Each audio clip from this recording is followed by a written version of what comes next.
We'll go ahead and start off with Rex. And so name, style of your work, and how long you've been doing it. Hi, I'm Rex Peterson, and I've been a gun engraver for, I hate to admit it, but 40 years. I do a lot of other engraving as well. So it's one of those things where once you start doing one thing, you start doing another.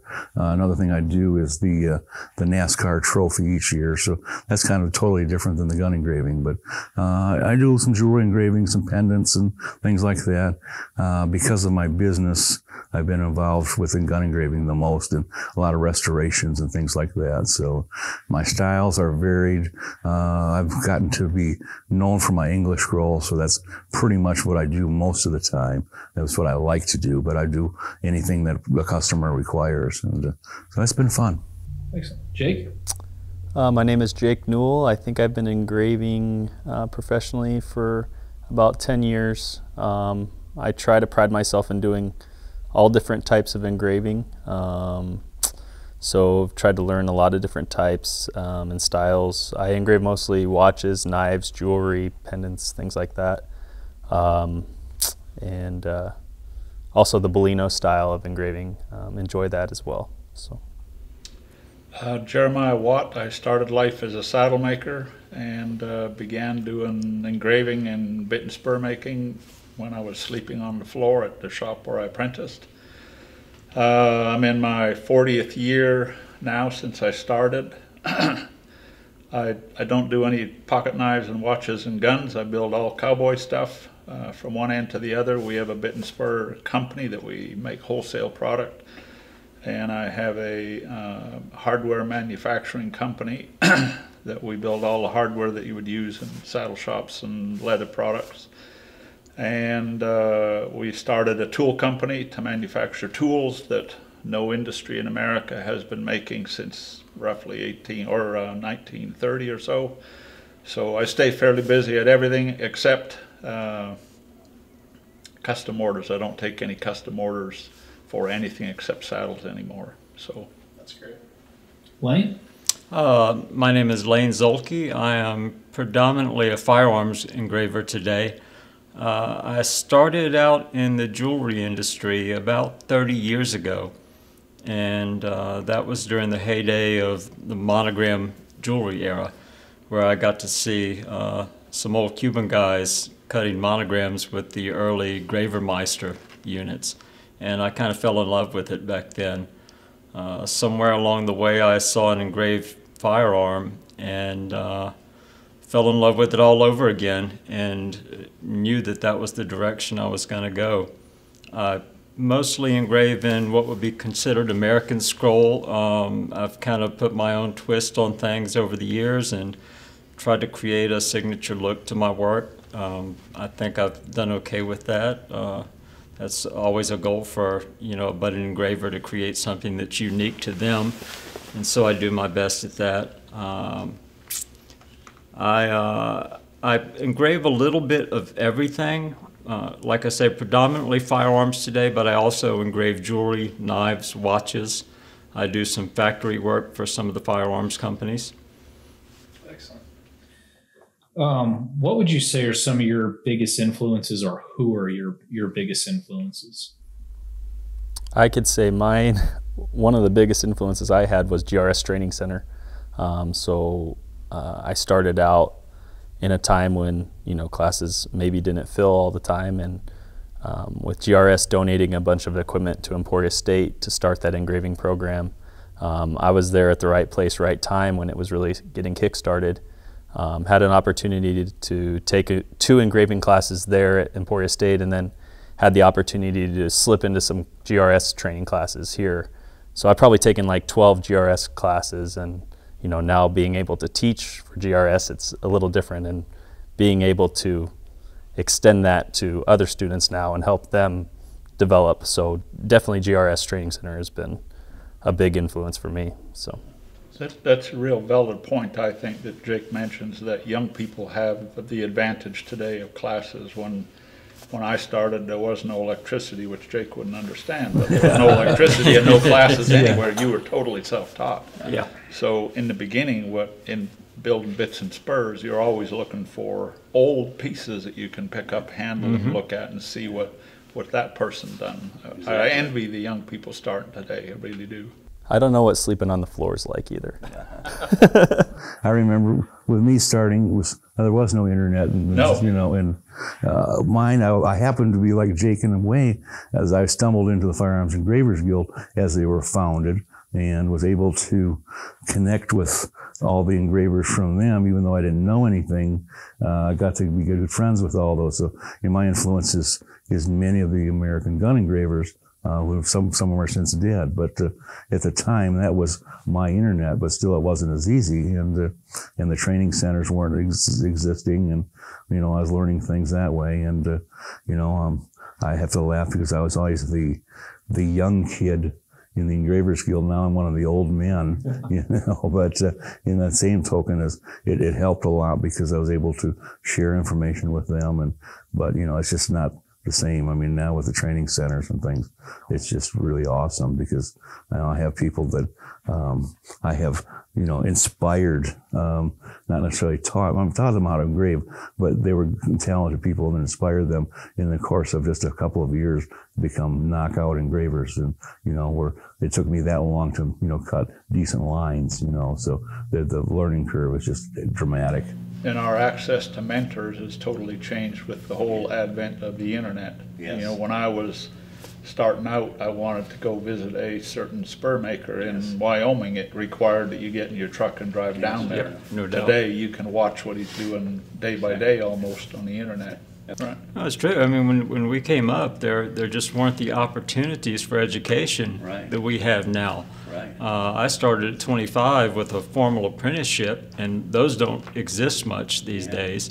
And the only information we had was, gleaned from the very few books that were available. The Meeks book was available, and there were some early engraving manuals for the jewelry industry, but there wasn't much out there for firearms engraving. Anybody that started in our era, you started with the Meeks book, which, and that was, and then you kind of went to, look through some various gun magazines now. Yep. Now it's just, there's so much. And Well, one of the things I think we're seeing in the industry is a huge crossover of styles. Oh, yeah. And I credit or blame the internet for that. Yeah. Is that you can be inspired by tattoo artists and Yes. on and on and on. That didn't used to happen as Right. readily as it does today. Yeah. No, we really had to hunt for information, coming up. You picked up a book here or a magazine there, and then I remember early on Sam Alfano's website came out, the Engravers Cafe, and that forum led a lot of people into engraving that wouldn't otherwise have seen that work, and gave them an outlet and a place to talk to other engravers. And we just didn't have that opportunity. You really had to, search for information. It was a treasure hunt to just come up with little bits and pieces here and there. And this gave us a place to, go and ask veterans, pointed questions and get some solid answers. Yeah. So as a starting point, a lot of the talk's been around how, where you started and kind of how difficult it was for some of you. You kind of left Jake there, but what would you say the biggest mistakes that you see a new artist making in hand engraving? I mean, not as far as they can't sharpen, but what's the biggest mistake that you see? I'll start out because I see a lot of this mainly because Sam Alfano and I moderate an engraving forum on Facebook. And so a lot of beginners find their way there, and they tend to see a lot of the best of our work on the internet, and they see the drawing that some professional engravers are doing, and they immediately try to mimic extremely advanced work, and I think they get in a little bit over their heads. And I like to see beginners start out with more simple forms of scroll, not overly complicated, because when you try, it's one thing to draw some of this complicated work, but then to actually sit down and cut it, and then you quickly find out how long it actually takes to cut some of that stuff. So, I try to recommend that they keep things simple for the first year or so. Yeah. And the other thing I see is like that is they try to develop their own style. Now you said you've developed your own style. You've been doing it for a long time. It takes time. And you've done all of the traditional things, and what you've done is great. But I see some of these younger people want to start right away and identify themselves, and and I have to laugh. They say, "Well, I want to make my own style so I can stand out." And and I kind of want to say under my breath, "Well, you do stand out, but it's not for the reason you want. It's because it looks lousy." You have to. I've always said if you want to, act, you need to learn Shakespeare. If you want to sing, you need to learn classical. And the same way with engraving, you need to learn the standard traditional work and then branch out, and that's what I've seen that way too. To their point, most people, whether they're 18 or 40 when they show up at class, they never stop to think that they have either 18 or 40 years of experience with a pencil in their hand. Mm-hmm. Yes. And they're assuming that what they can draw, they can cut. And there's a gap in there where they need to learn the geometry and how to make the tool cut, like they can already partly draw. And a lot of students never stop to actually consider that they got some time in there to figure out the cutting process. Just for me, just being patient with yourself. I see so many people come into the training center basic class and they want to be proficient in cutting and everything else in the second day of class, and I tell everybody that anybody can engrave. If you can write your name on paper, you can engrave. Like I can teach anybody to engrave. It's very mechanical in itself, but the art side of things is really what's going to take. So if you stick with engraving and you really practice and you do the thing, I mean, you will get engraving, but the art side does take years and years and years to develop, to take your own style and all that. But the engraving itself is, if you stay with it, it's attainable. So, speaking to developing your own style, I think it's one of those things that really needs to come about organically.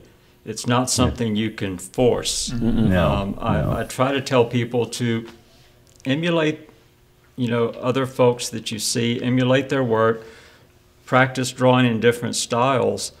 But when it comes to developing your own thing, put aside all the influence that you've got, close the books, turn off the computer, and just start drawing on your own. Yeah. And that style will eventually develop organically. Now, it's going to happen on a much slower, time period than you might like, but as you do start to learn it and as it does start to develop, it's going to become more solid and it's really going to become your own. Yeah. Kind of follow up on that. Do you guys remember your first big aha moments with engraving? I do.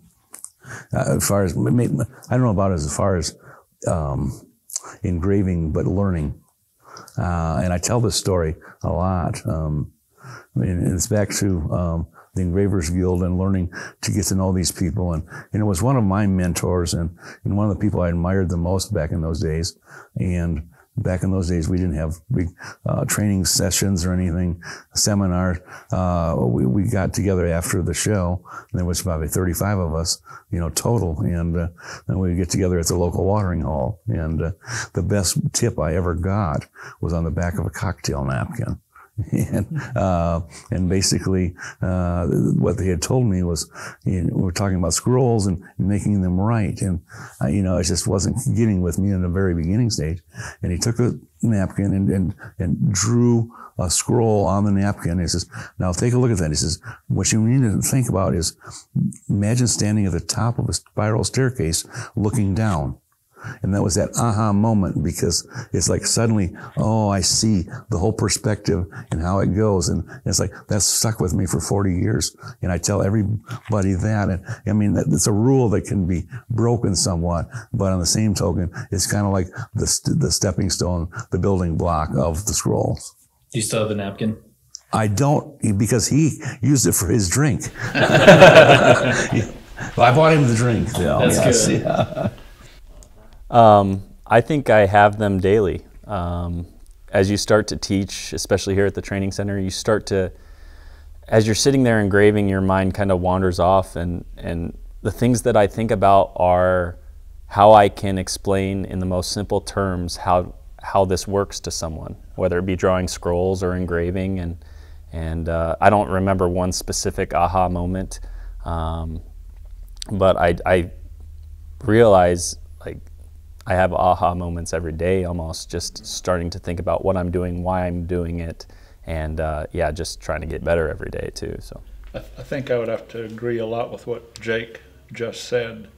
For myself, I have been teaching classes now for a little over 23 or 4 years, and some of the best aha moments I've had are actually in class with students who started that day, first day of class.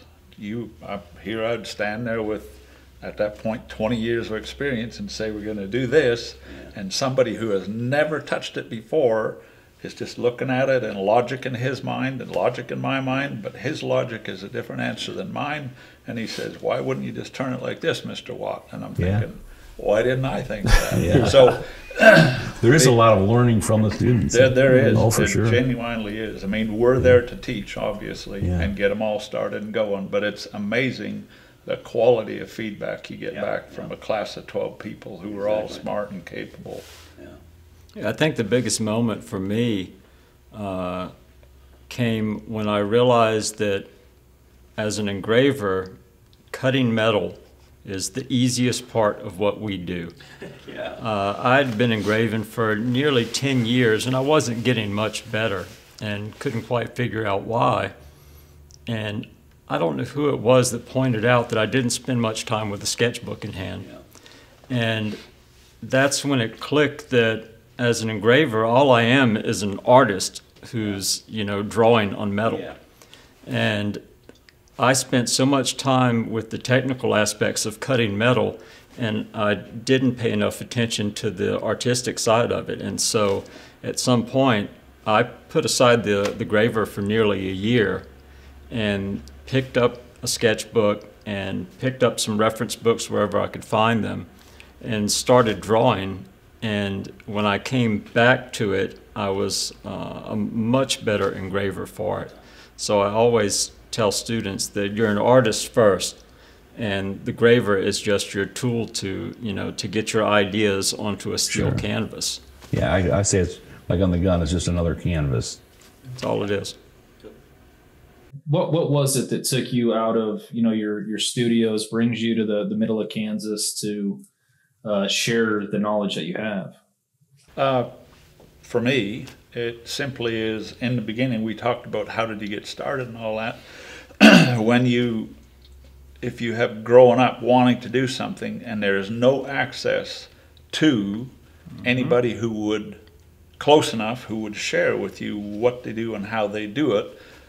When I started, the only book I can think of that was out there was James B. Meek, okay? Not picking on you gun engravers, which you should be picked on once in a while, but I would build them bits and spurs. Nothing in James B. Meek's book applies to what I'm doing. And you guys are lucky, you gun engravers, because you have been prolific in producing books, and you have an organization that gathers everybody together, so there's a bit of camaraderie and sharing taking place. Cowboys hide in the sagebrush and don't show anybody anything. So having experienced that, where I'm basically self-taught, sit at home, struggle. I watch students do in 1 year what I've done in probably 10. So I feel like, yes, I make my living doing this, and every student who I start is actually potentially a competitor to what feeds my family. But at the same time, I think we have the onus of responsibility to grow our industry, and that means sharing. So for me, that's the impetus behind it. You make a great point in that, like we've mentioned before, when we were coming up, there were very few opportunities for learning. And, it took me 10 years of hard knocks to figure all this stuff out. And, I can transfer some of that information in 1 week in a classroom setting and knock years off of a beginner's learning curve. And we just didn't have those opportunities coming up. it puts them way ahead of the game when it comes to starting out. And when they go back home and they're on their own, they might only retain 50% of the information that they got in class, but they're still going to be 5 years ahead of where they had been had they just sat there and tried to figure it out on their own. I'm not sure very many of them either believe you or have experienced it. Now, if they stay with the practice for 2 or 3 years and figure out how far they are ahead, then all of a sudden I think their aha moment will be, my God, Lane was right. You know, you cut 10 years of really hard knocks off of somebody's learning cycle and getting into the engraving industry. I tell my students, like on Thursday, I said, well, you may not be an engraver by now, but what I have taught you till Thursday is what took me 2 years on my own. And, I did, not just because now maybe not nonstop, but still it took me that long to really progress that much. And or I'll show them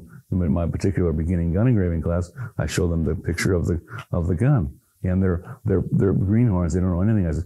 I said, who wants to engrave that? And they all look and laugh. And by Friday they have done it. And they kind of like, all of a sudden they have to back up and go, wow, I realized you were right, and they're already picking apart their work where before they weren't sure if they were going to be able to cut, a quarter of an inch of steel, so, yeah. For me, I went to college to be an art teacher, K through 12. So I've always enjoyed the teaching aspect of it, but to echo what everyone else has said, when you have those influences, those people that reach out to you and help you obtain your goal of being an engraver or whatever it is, hopefully you have that desire to want to share that with others. And that's where my biggest draw to teaching comes, is just people come to this training center a lot of them come to fulfill some sort of dream that they have. Maybe they are a garbage man and they want to be an engraver, and I'm going to do everything that I possibly can to help them obtain that goal. And I mean, the best part of teaching is to have those moments like he was talking about, where you see them obtain a goal or have success and know that you were part of that. So I think I'm addicted to that feeling as well. When you have people come in on Monday and Friday, they leave happy and they have done something that they cannot honestly believe that they did. So to be a part of that is something that I really like about teaching. And I do want to mention that Rex was my first basic GRS engraving instructor. So on that, made it regardless of that. Right? On that first question, my biggest influence, he's right here. So. One of the other things that drew me to this is that I've had the experience to mentor a few people over the years, and to see how far they've come in just a few years. One in particular, I've watched him from a distance and watched his work surpass anything that I do in just a few years' time. And I started to realize there's a lot of young artists out there. And if they start young, how far are they going to come if they've got proper instruction, if they've got a good foundation to start with? We're really in a golden age of engraving, and we're going to see some phenomenal work from some really talented young artists. Mine was really, in the beginning, was a financial thing. I was a gunsmith, and we had a gun shop, and things, the world was changing in the retail market, and so I had a large building, and I was wanting to start an engraving school at home. I had the room and figured that I could do something, and got talking here, and they said, come out here, and it was, it was like, do I really want to come to Kansas, and blah, blah, blah, I even some of my students yet say that, but once you get here, it's a totally different thing. And all I did was one class, and I went, I can't top this. This is, You're stepping into Harvard. Yes. And it was just like, I said, if I got to do something, it's going to do it right. And I can't do it better than this. And since then, it wasn't only because it wasn't a money thing at that point. Then it's like, it took me, 60 years to figure out what I want to do with my life. But, I finally realized this is it. And it's it's so fulfilling, and like I say, I actually get paid for it too. But it really is fulfilling, and to see, like what Lane said, I've had several students. Here's one of them, and others who are young, and I've seen them, bypass me light years. Now, did I teach them how to do that stuff? No, I got them inspired and taught them the basic, and they have the quality to do it. But still, they've become award winners, and and I've seen so many of them in the Fagum market where they've become just fantastic engravers, and to see that, it kind of realize that it leaves you with some kind of legacy in your own. That's not financial. It's just something good you feel in your heart. The last question that I have is always what I'm probably the most interested in, because you guys all have a very unique perspective, is where do you see the future of the industry going? Where do you see the future of hand engraving, whether it be in bright cut style, whether it be single point, guns, spurs, watches, who knows? But where do you, as 4 individuals who teach and contribute to the art, where do you see it going? I really think that engraving is a high form of art, and it was really prevalent a couple of 100 years ago. And I think today we're relearning some of the things that we already knew a few 100 years ago, and we're really in a new renaissance of engraving, where the visions of some of these modern artists are coming to life in metal. We're seeing things on metal today that we wouldn't have dreamed of only 20 or 30 years ago.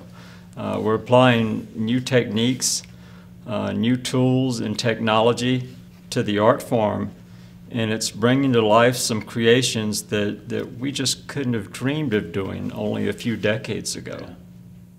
I think I see nothing but going up yet. I saw it from, now I can't speak of all engraving, but I can in the gun engraving. In the 70s, it was about dead. And, the 80s, the Firearms Engravers Guild started. But then, with everything else going and with the training and everything and the inspiration and the internet, I've seen work that I never thought I would see. And it's getting nothing. Every time I pick up and look at the internet again, I see some work, I see some of my past students, and I see work that I thought was not possible. And it's just keep on going because they're inspired. And like I said, I've had some classes where I've had some very young students, and I teach them what I know, and they take that and put their own little touch to it, that future generation touch that I hadn't thought about, and it just expands that, and it's like, wow, and it just blows my mind, When I'm engraving at trade shows, a lot of people will come up to me and say, oh yeah, engraving, the dying art, and I just kind of laugh. They also say and you make a living doing that, So just as far as the future of engraving, marketing is becoming so much more important. I think there's always going to be a slot for hand engraving. I know there's laser engraving, and there's just certain things that we can do, whether it be on curved objects or the different look that hand engraving provides. There's just always going to be a slot for hand engraving. So when people tell me that engraving is a dying art and all that, I just kind of laugh and say, well, it's doing pretty well for me right now. Yeah. So look at what's happened with the watches. Exactly. The watches have gone just gangbusters lately. Yeah, and in a couple of years, it's going to be something else, some device that we don't even know about yet, that we're going to be wearing, whatever it be, a government chip or whatever we have installed in this. But. Yeah, engraving is nowhere close to being a dying art form today. I mean, we're really in a new golden age of engraving, yes, it is. Where people are engraving objects we wouldn't have considered. I've seen Apple watches engraved, iPhones engraved, not to mention guns and knives, and the future is very bright for hand engravers. I mean, there's always a place for things like laser engraving in production work, but for bespoke objects, nothing can really compare to hand engraving. No, and more is being done. Of course, that's making more awareness of it, so more people want it, and more people are getting into it. So it's going to constantly rise. I liken the term as like automobile dealers. If you notice, they're all in one spot. You think, well, they're competing against each other. Well, actually, they're not. They're creating the people to come. The same with the engravers. And you get more engravers, it creates more work and more interest. And that's the same thing. We lift each other up as a whole. Exactly. Yes. I think anytime you see the median income of a nation rising, you can count that there are going to be people that then have the income to spend on items that are, as he said, bespoke. I think one thing that's changed is while all of us are gun lovers, the American money may not always be spent on guns, but it'll be spent on luxury items, whether that be a watch or whatever. Something else you guys don't know is that when the Death Star hits Earth, there'll still be cowboys, so all that Western stuff will still be here, whether you like it or not. Yes, yes. Yeah, I mean, we live in somewhat of a throwaway society where we buy IKEA furniture that's in the house today and it's gone a month from now. And I think because of that, a new generation of people is starting to have an appreciation for handmade, for bespoke objects. Yes. And so hand engraving really has a place in that. Right, it does. Everybody's, you see this even where there's being more blacksmithing and things like this done because they appreciate the world has gone by too fast. And suddenly people have kind of put on the brakes a little bit and said, okay, now I want something that's really real. And so I think it has. I mean, my business is busy, and even the gun business, it's still good. There's a lot of restoration stuff being done, and so it's a small market, but it's also a very large market. So there's always work.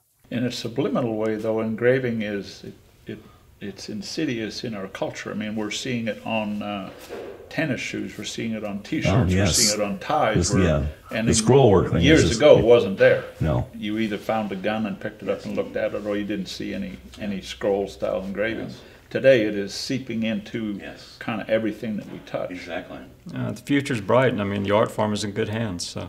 Yes. I have my sunglasses. Awesome, guys. I really appreciate it. Thank you for taking the time to sit down with us, and hopefully we can do it again soon. Thank you. Absolutely.